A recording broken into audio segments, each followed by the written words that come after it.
Hello, this is Rick with the Cisco Networking Compute BU. In this video, we explore how to create serial loops within Intersight Automation. So first of all, we're gonna go ahead and create a new workflow, and we give it a name like serial loop demo. Then we move to the Designer tab where we are looking for the serial loop box under the Operations tab. So now we need to put tasks within the loop, which are basically the tasks we would like to loop.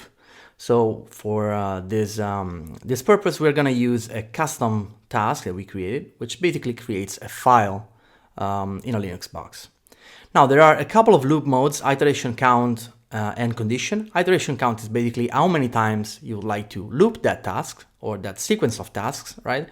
And that could be either an explicit number like 4, or you can render that with a Go template, for instance.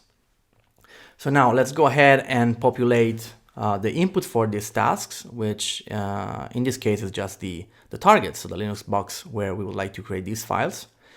And then we're going to use another task. Again, this is a custom task that basically is going to counting the files, and we're going to put that outside the loop.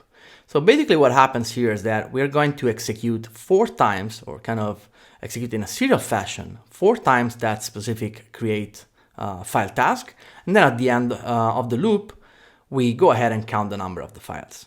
So now we wait a few seconds for this workflow to be executed, and we can see that we now have 4 iterations of the same task. At the end of the loop, so when the loop exits, basically we count the files, and we can see that I've been counting 4 files. We can also check that within our Linux box. So now let's go ahead and remove these files. We're going to do something different. We're going to switch back to the Designer tab, and now we're going to explore the condition loop mode. So we remove the count files task from outside the loop, and we put that within the loop. So what happens here is that we're going to specify a condition. And in this specific case, we would like to specify a condition that checks against the count files, and basically it keeps running the loop until that condition is not true anymore. In this case, that specific condition is that the number of files should be less than 5. So we keep running until the number of the files created is actually 5 or more. So let's now go ahead and execute this workflow. We have to save that first. Again, there are no inputs for this specific workflow. And what happens here is that the serial loop is going to execute the first iteration no matter what. So it's not evaluating against the condition. It's basically a do-while kind of loop. So we wait a few seconds for the workflow to complete and success. Now it is successful. So we go up to the history and we check what happened. So we start with iteration 1, which again always get executed. We create the file, then we count the number of files. In this case is 1.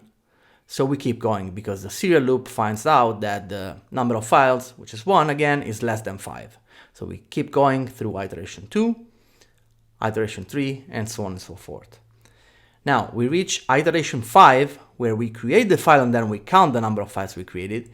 But we can see that now the number of files created is actually 5. And this basically invalidates the condition because 5 is not less than 5, it's equal to 5. In this video, we have seen how to use serial loops within Intersight Automation. We explored the 2 modes of operations. The first one is using iteration counts, which allows users to create a loop for a specific amount of iterations, and using conditions, which keeps the loops running until a specific condition is met. Thanks for watching, and stay tuned for more Cisco Compute videos.